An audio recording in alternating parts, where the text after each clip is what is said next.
People once called New York Fun City. Now the police are calling it Fear City. In the 70s, city of New York was owned by the mob.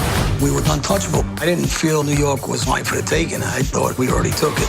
They had judges they put on the bench. They controlled restaurants, the docks, the ships, hospitals, and go on. It was total anarchy. You knew if you didn't pay on time, they'd bend your leg and stuff it in your pocket.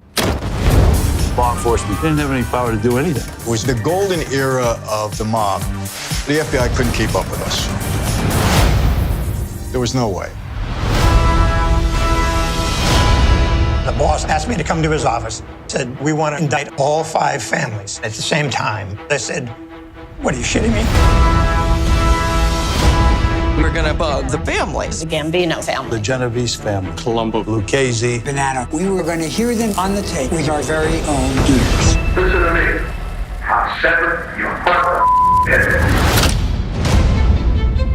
The bugs would change everything. This was the biggest organized crime case ever. You don't want to screw this up. You don't want to be the guy who let the mob bosses off. My partner and I were listening. I heard something unusual. Play it again. Oh my God, he was having a torrid affair with his maid. It was kind of awkward. I had just turned 29. We were novices with this momentous case.